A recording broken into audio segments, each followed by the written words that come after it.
I want to welcome you to the 2019 New Member Orientation webinar with the Positive Pathways Network, where we help you and students throughout the state connect for success. We had to practice that. She humors me. She humors me. I want to welcome all of you to the webinar today. What you see in front of you are the many faces of the Positive Pathways Network. We are very mobile. We go all over the state, and we have annual conferences, regional get-togethers, and what you see in front of you are some pictures from our annual conference. You see that there were a lot of presentations, there were a lot of schools represented. The many faces of the Positive Pathways Network involve IL workers, campus leaders. Some of the people that you have here are, there's the president of St. Petersburg College, there's executive vice presidents, deans. You can see members from the community. Brandy McCabe is up there a couple of times. And on the bottom, you can see the folks, Calvin Martin from the Guardian Ad Litem, as well as Braulio Colon, one of our new funders, as well as Lori Megason with the Florida College Access Network. So we had some great representation at the event. And these are the objectives that we're going to be covering during the webinar. We're going to try to give you a little bit of an increased understanding of the program's purpose and rationale. You know, why does Positive Pathways exist in the first place, right? And then we're going to provide some information about the larger context of the program. What I mean by that is some laws. You know, what's the foundation for the program legislatively? And then we're going to talk to you about some of specific activities that we do and how you can join us in those activities. The presenters, myself, Dr. Steve Rios, I'm the Senior Director of Positive Pathways. I have many years working with this population. I actually did my doctoral dissertation on young people from foster care who went to college. And my co-host, Rocky Perry. Hello. Introduce yourself a little bit. I'm Raquel Perry. I work with Positive Pathways and Educate Tomorrow. I do a lot of work researching statutes, laws, providing technical assistance, and helping out any way that I can. Today I'll be helping out with the webinar. Yep. Okay, you're starting with this part, right? Yes. So the Positive Pathways Network was created by the Department of Children and Families to improve the outcomes for young people that had lived in foster care and who had transitioned out and were now pursuing educational opportunities after high school, including attending a four-year university, a community college, or a state college, or even a technical school. No matter what it is that the youth wants to do post-high school, Positive Pathways Network is here to support them as they transition. Even if it's outside of their hometown, we work to create a network so that even if they leave and go somewhere else, they can know that they're still in good hands and they will still have contacts back home. And their contacts back home would be able to reach out to the schools where they are just to make sure that they're safe and matriculating as we hope that they will. In 2013, the Florida legislature actually approved a statute that said that every state college or university should have a point of contact on campus to act as a liaison for any student that is using the DCF tuition exemption. And the statute even went a little further to say that there should be a comprehensive support program on the campuses to support the students. The problem is that the statute is unfunded, and so it's not really being enforced. And so that's essentially where Positive Pathways come in. We're literally doing a grassroots effort, traveling all throughout the state, talking to the organizations in respective cities, the community organization in respective cities, talking to university and college administrators, the staff that are working with the young people, even the young people, to see how we can bring a dedicated on-campus coach to help students as they matriculate through school. And we know that students that are in college need more than just financial assistance. Sometimes it may just be someone to hear them out, somebody to talk through their post-secondary endeavors with, and that's some of the support that we try to provide. And so Educate Tomorrow is contracted with the Department of Children and Families to administer the Positive Pathways program. And if you know the history of Educate Tomorrow, maybe you don't, but we were founded in 2003, kind of under similar circumstances. And at the time it was Educate Tomorrow stepping up to the plate and making sure that youth all throughout the state knew about the tuition exemption and how they could use it. And so now we're just taking it, if you look at it, we're just taking it a step further. So now that they have the tuition exemption and they're on campus, now we're just working to make sure that they're able to remain on campus and graduate and go on to do whatever it is they want to do. Excellent. So this is just a quick slide of youth who would be eligible to use the tuition exemption.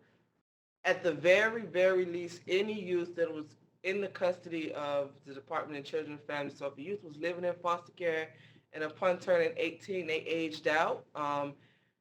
If they went into extended foster care or PES, they are eligible. As long as they were 18 and they aged out, they were emancipated by a judge, they were eligible for the tuition waiver. If they were adopted prior to 1997, I'm sorry, if they were adopted after 1997, they also are eligible to use the tuition waiver. If they were living with a relative or non-relative when they turned 18, but were still under the jurisdiction of the Department of Children and Family, they also qualify. And lastly, if they had been in foster care for at least 6 months after turning 16, I know that's a bit much, but if they were at least in foster care for 6 months after turning the age of 16, they also are eligible to use the tuition exemption, and the exemption is valid until they turn 28 years old. So this next 3 slides, 2 or 3 slides, are just a breakdown from two school years ago of the youth that were using the tuition exemption all throughout the state. This is not every youth that is using the tuition exemption. I would go on a limb to say that this is a large snapshot of the youth that are, but we know that there are more out there. And so as a part of our efforts through Positive Pathways, we're finding ways to continuously identify the students and make sure that they're not navigating this time in their life on their own. This is a very delicate time. A lot of us have been to college. We understand those struggles. And so when we look at these numbers, this is 4,200 students that we know of at least that are using the tuition exemption, and we want to make sure that all 4,200 of those students know that we're a resource all throughout the state, no matter where they are, and that they're able to have the help that they need. So what is this? The state colleges all throughout the state, we have 4,200 that are using the exemption. And at the university level, we had 1,182 that were using the exemption. As of 2017, 2018, we do have some updated numbers, and I'm sure that those numbers are much higher now. So as the numbers continue to increase, as we know they will, because there are students that are attending colleges that aren't even using the exemption, although they are eligible. So as we continue to identify them, we want to make sure that we also are able to continue to support them. Yes.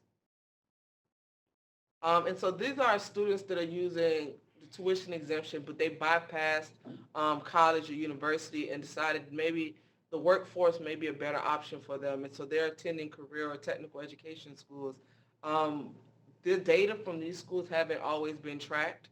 So now that we are tracking them as of now, we like to develop better partnerships and relationships with the schools all throughout the states, because we understand that this is a viable option for a lot of our students. And for a lot of our students, college isn't the route that they want to take. We want to be able to support them no matter where they go. And so as of the 2017-2018 school year, we didn't have the total for this one, Steve. 359. 359 students. I'm pretty sure those numbers are higher. And even if the numbers are accurate, we want to know as much as we can about the career and technical education schools so that we can provide accurate data to, accurate information to the students so that they're able to make educated decisions about what they want to do with their future. Definitely, definitely. Thank you so much for covering those slides. And yeah, with the career and technical college students, it's been a challenge to get to the information that we have now. Mhm. But we have to, work with them consistently to let them know that, the legislation that talks about the Department of Children and Families and Positive Pathways is an extension of the Department of Children and Families. The legislation that talks about the Department of Children and Families working with the Florida College system, the state university system, and the Florida Department of Education, that includes the career and technical education folks. Yes.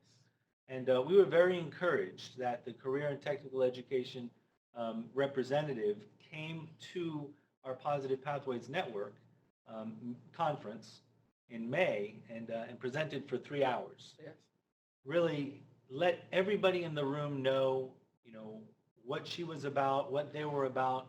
She brought a bunch of information, a lot of handouts, posters, and really excited the room because if the people who work with the young people in care are not excited about career and technical education, then the students are not going to be excited, Exactly. right?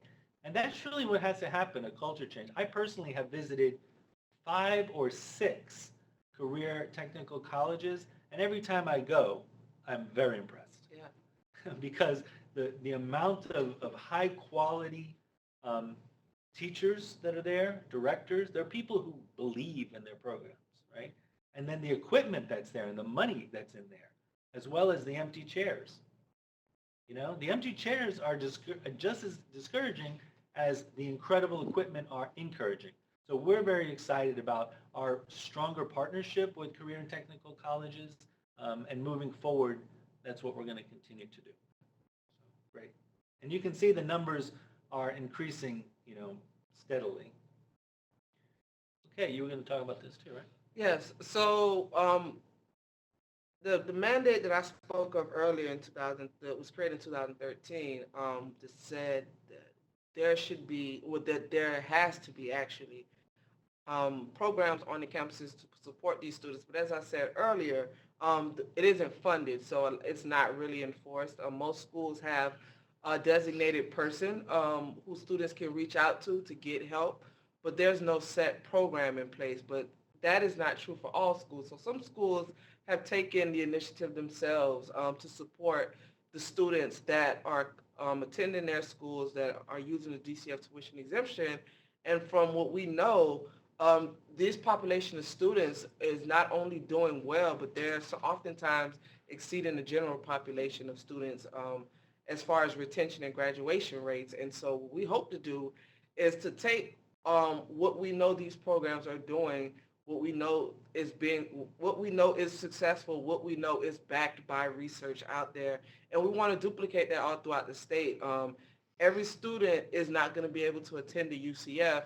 That does not mean that if Polk State College is in their backyard, that they should not have access to a quality support network that is there to help them succeed. So Miami-Dade College, as well as as well as FAU, have 2 programs that were started from a community organization, which is us, Educate Tomorrow. And so for the schools that don't have programs that they're funding and doing themselves, we hope to duplicate what we did as a community organization and bring in other community partners throughout the state to see how you could help support this effort. Great, thank you. And the slide that you see in front of you, it's a live slide, so all those links are active when you go to the Positive Pathways website, www.positivepathwaysflorida.org, www.positivepathwaysflorida.org, and you go to the resources tab on the right, you'll see new member orientation. You pull it up and you'll see a more detailed presentation of this PowerPoint. This is, simplified for the webinar, but this slide is exactly the same. And when you get to this slide, you can click on any of those live links and be taken straight to the website of these places. That's the easiest way to go directly to these places. As well as on our website, you'll see liaisons, the entire list of foster care liaisons at the colleges and at the universities with their titles, their emails, their phone numbers. And if you access it on your phone, you can just click and you can call them directly from your phone. And then you can click and email them directly as well. So we really want to make it easy for folks around the state as well as students to reach out to these folks. You can cover this too, right? So this slide is just a bit more detailed information from the previous slide.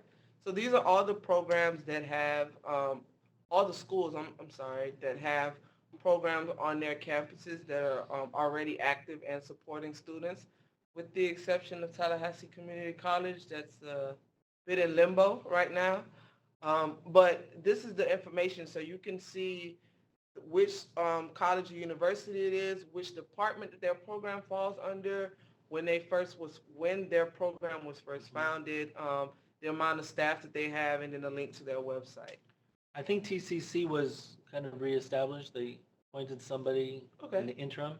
Yeah. And I think Emily Ricchini Wright, who was kind of the leader, has come back as well for a little bit. All right. So this shows you, the information about when some of these programs started. Florida State University Unconquered Scholars has been around since 2012. So, but however, most of them have not been around that long. Exactly. And so us here being in 2019, when you stop to think about it, we are right now just starting to get a handle on, the graduation of these young people, right? So a lot of times people say, well, but how much is it impacting the graduation rates?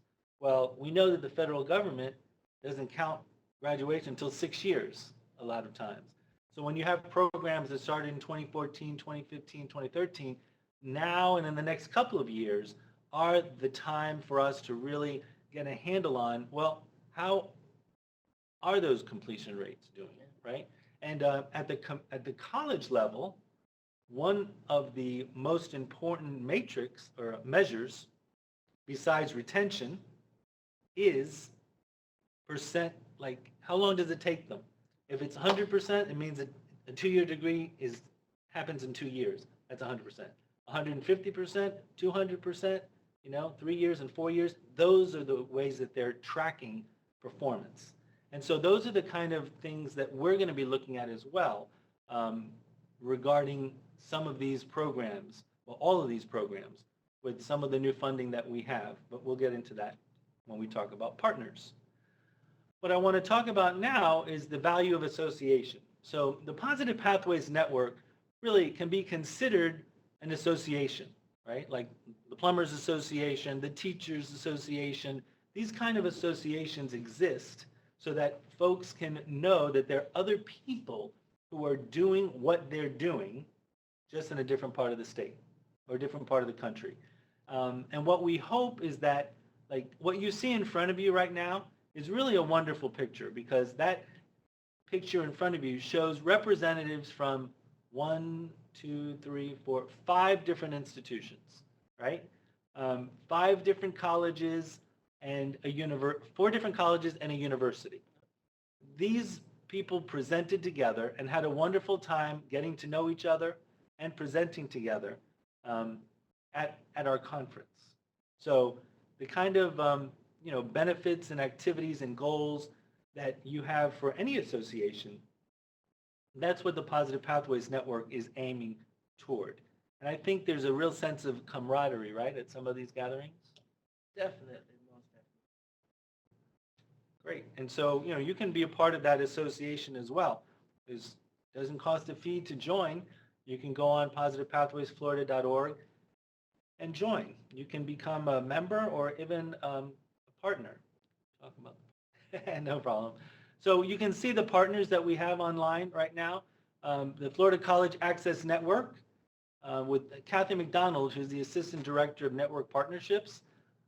the FCAN is a wonderful partner, which really has come alongside Positive Pathways, given us a chance to present at their conferences by giving us free room and opportunity. And really, they come on our webinars, or they host a webinar for us. They come on our monthly calls. Really, they're a great partner.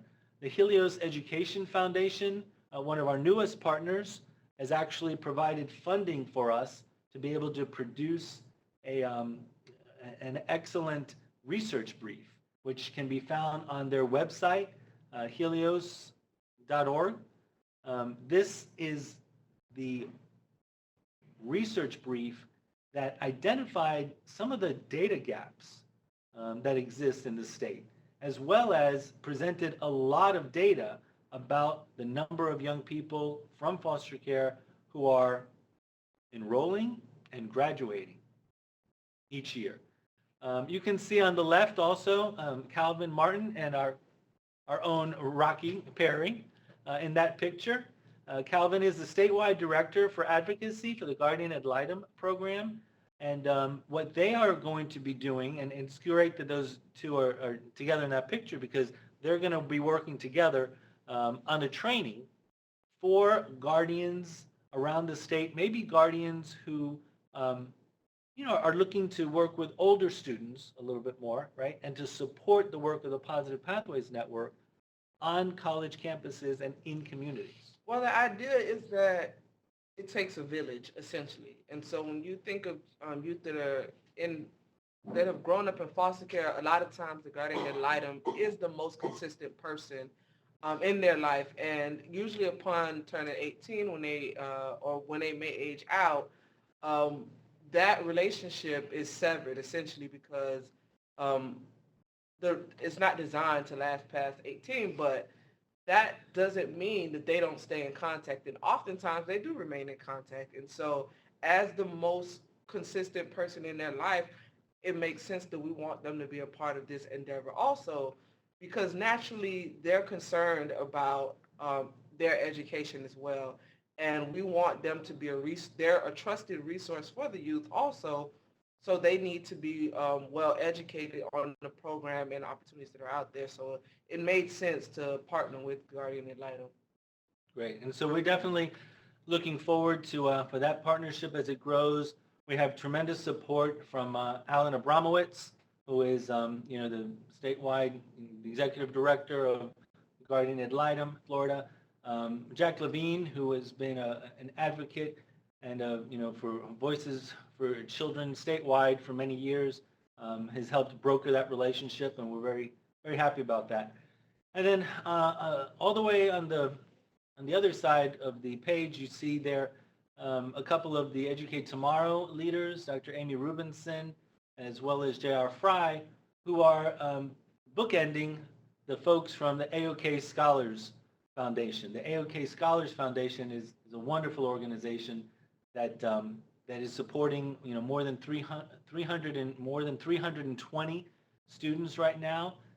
What they do is they give them funding on an as-needed basis. So it's not like a scholarship per se that here's $5,000 for your college education, but join this program. You're going to be getting some built-in mentoring. You're going to be we're going to be finding out how you're doing in terms of budgeting and planning, and when the needs arise, on a case-by-case basis, they are there to support. And their goal is to have 1,000 students on their, in their program. So from 328 to 1,000. That's why the AOK Foundation folks join us when we go on our visits around the state, and that's why we give them every opportunity to talk about what they do. This is a very unique, very exciting opportunity for students from any part of the state of Florida on the homeless waiver, as well as the tuition exemption because of foster care. So we're very happy about AOK and all of these partnerships, right? Okay, and these partners most recently have been involved in community forums. As you can see there, St. Petersburg College, Florida Atlantic University, Florida State College at Jacksonville, and Daytona State College all of these colleges and universities have hosted over the past couple of months wonderful forums. Let me see, about 30 in St. Petersburg, maybe 25 in FAU, 35 or so at Florida State College of Jacksonville, and more than 50 at Daytona State College. And we're talking about all kinds of people came out to these community forums and luncheons. Educate Tomorrow sponsored the lunch. With Helios funding, we're very happy to be able to say that the participation was great. And what has been sparked is the desire for continued collaboration in these communities. Anything to add?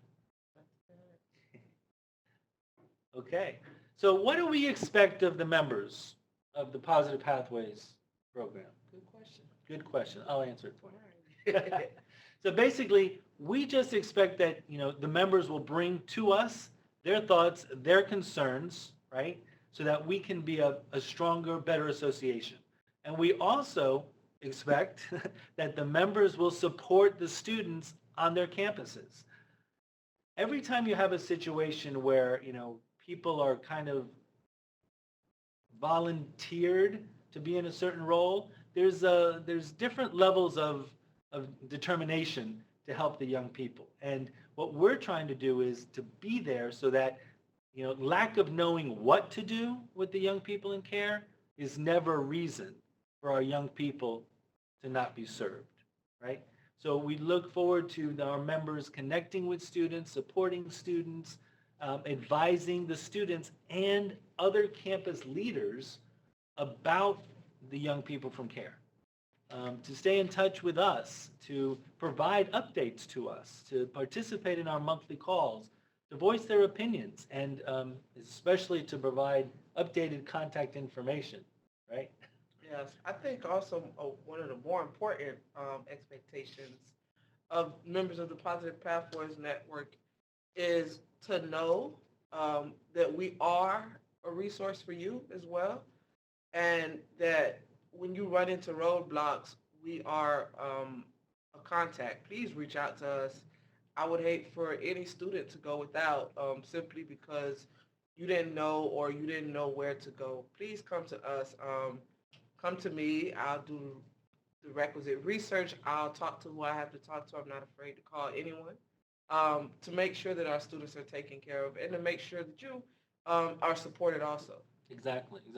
And I think one of the things that's very unique about this program is that as an agent of the Florida Department of Children and Families, we can literally call and say, this is Rocky Perry, this is Dr. Rios, with the Department of Children and Families Positive Pathways program. And by doing that, we have that in, so to speak.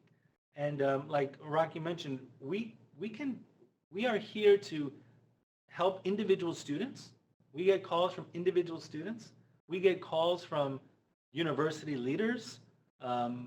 We've even spoken directly to chancellors of the Florida College system and the state university system, because that is the kind of unique program this is. We are here to serve you. Just like you see on the slide, my good friend Philip Hamilton from Florida International University, who presented at our conference, we are all in this together. So, yep. So that's, the expectations of you, and also, your expectations of us should be that we are there whenever you contact us, either myself or Rocky. If you can't get either one of us, go ahead and email Brett. He's the program supervisor, and he'll make sure that Rocky and I get back to you. That he will. So anyway, that's the expectations of members. Speaking of Brett and Educate Tomorrow, Rocky said a little bit about it earlier, but this just shows you that the purpose of Educate Tomorrow, which holds the contract for Positive Pathways, is to provide educational opportunities to disadvantaged children. The primary purpose is to have a positive and enduring impact on the academic, personal, and professional lives of the students that they serve. And they do that in a variety of ways. They have a number of different programs, and really, in a lot of ways, can serve as a model, right, for other communities. Educate Tomorrow has been consistently trying to develop programs like our college camp, the P3 program. Yes. I think the what the work that Educate Tomorrow does can never be overstated. We try to support the students holistically. We understand that no matter how hard we fight to make sure that our youth are in colleges or universities or whatever it is they're doing and using the waiver and graduating, all of that means nothing if they don't know where they're going to sleep that night, or if their mental health isn't taken care of, or if they don't know that when they have issues that they can come to us as a resource. We literally, in my opinion, try to eliminate any barrier that would stop them from not just graduating college, but from being the best them that they want to be. It's about so much more than just professional growth and academic growth. We try to support them personally because literally they are our future, and that is the work that we set out to do, and that is the work that we do. Great. Excellent. And Educate Tomorrow can be reached at educatetomorrow.org. Yes. educatetomorrow.org. Okay, also want to mention something about the community-based care agencies. Now, on our website, you can find the entire state's list of community-based care agencies. So what community-based care agencies are, they are the lead foster care agencies contracted by the Florida Department of Children and Families in Florida's privatized child welfare system, right? So what happens basically is the funding and the money that used to go to, directly to, Department of Children and Family regional offices, so to speak, is now going to these lead agencies and in most instances, subcontractors. So when it comes to, adoption and all licensing, all that, that's fine. But when it comes to independent living services, that's what we're particularly interested in, right? So it's set up differently at the different community-based care agencies.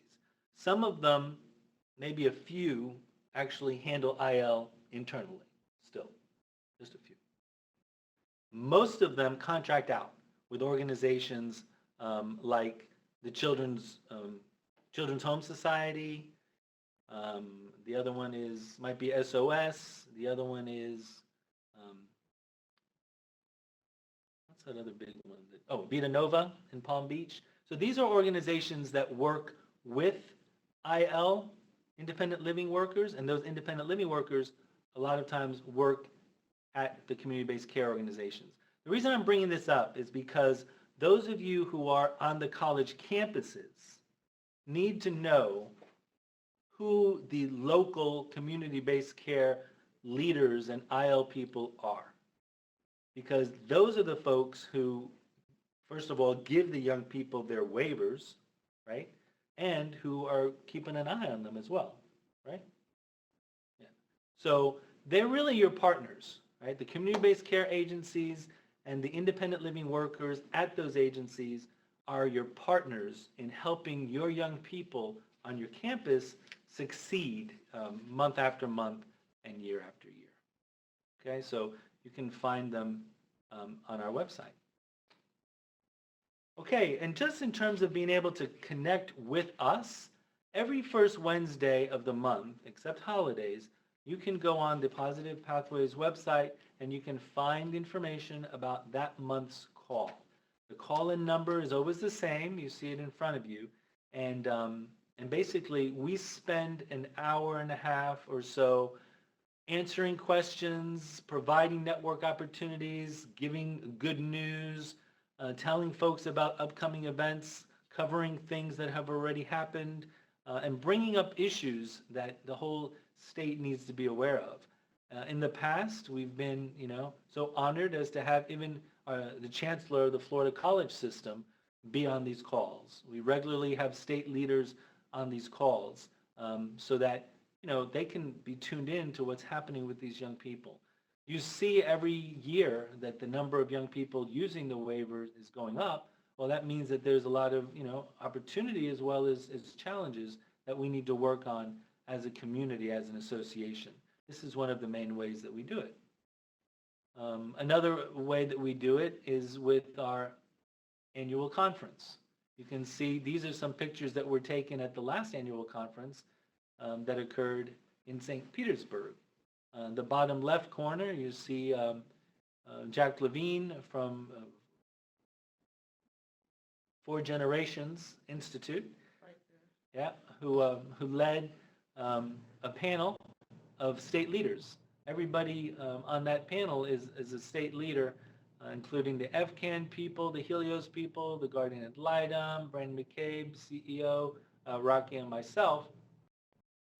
And on the top, you can see, we had more than 100 people from all over the state attend this event. So our annual conference is always a highlight of the year. We don't know exactly when next year is going to be, where, but I think it'll be, well, I'm not going to say because if it doesn't happen, then what, right?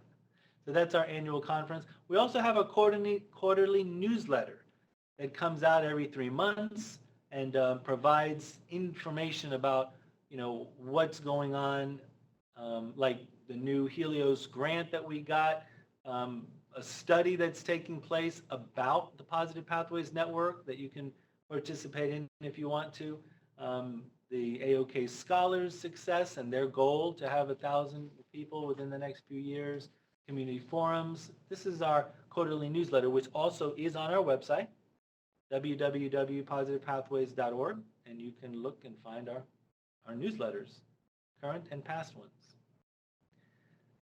Well, I've mentioned the website over and over, so here is the website.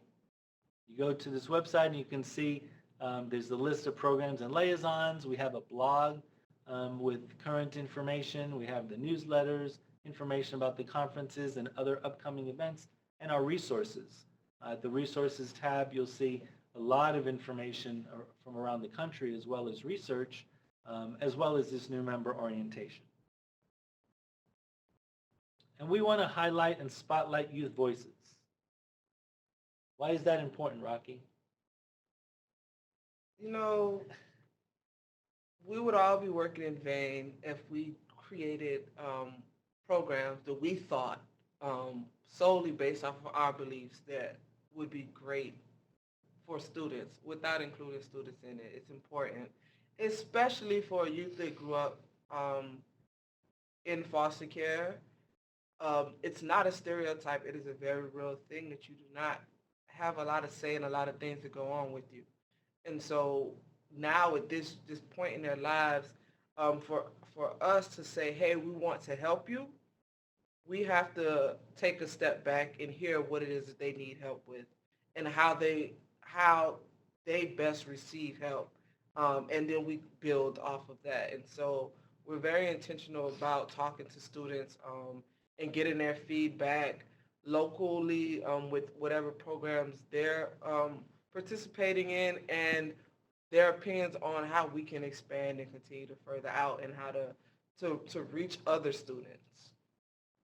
Great, thank you. And that what you see in front of you are the students who had a chance to present, talk, share, interact, network at our annual conference, and even perform. The Rosario sisters from the University of South Florida wrote their own little skit, which really delivered a strong message to the folks who were watching. The message was one of the sisters acted as a young girl who got a lot of support on her way to college. The other one didn't. So she said, I was able to go to attend a college graduation where the other one actually graduated. So, and then, the other people that you see here just really shared from their own heart and their own experience about the challenges and the potential triumphs that they experienced during their years, their educational journeys, and how the Positive Pathways Network has supported them by supporting the people who helped them. So youth voice, very important. I pretty much highlighted this a lot when I talked about the career and technical, but we are definitely tuned into collaborating with technical and career education. And you can see here, this is Heather Connolly of the Office of Federal and State Initiatives, who did a wonderful job at our Positive Pathways Conference and who continues to connect with us. And we have the Facebook group. The Facebook group is a place where, more than 200 members now are signed up, and you can catch consistently information about what's happening not only with the network, but statewide. And you can post information that you think the network should know about just by notifying us, and we will post it for you. Okay? So the Facebook group page, you can see it's www.facebook.com/groups/Florida Reach, because we used to be Florida Reach. Okay? And you can join the network. Please join the network by going to www.positivepathwaysflorida.org, and you will see a notification on how you can join the network. Just put your name, your email address, and you're part of the network. And we really look forward to you joining and to see you, to meet you, to hear from you, because we are definitely here for you. Here's the leadership team. You've seen Rocky and myself. This is Brett McNaught, who is the CEO of Educate Tomorrow and also the Positive Pathways Program Supervisor. You can reach us at pathways@educatetomorrow.org or call the office here at Educate Tomorrow, 305-374-3751, or that's my number, 924-5881. Okay?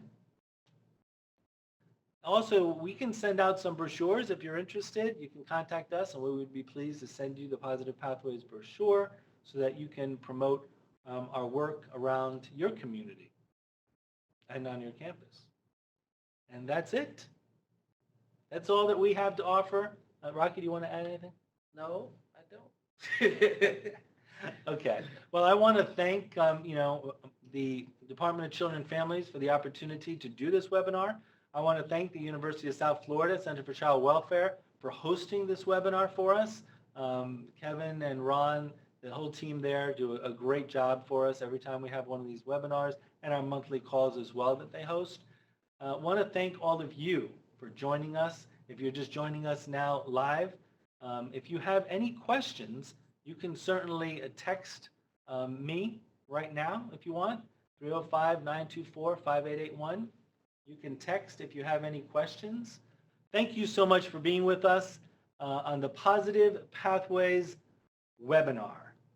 Check you out later. Bye.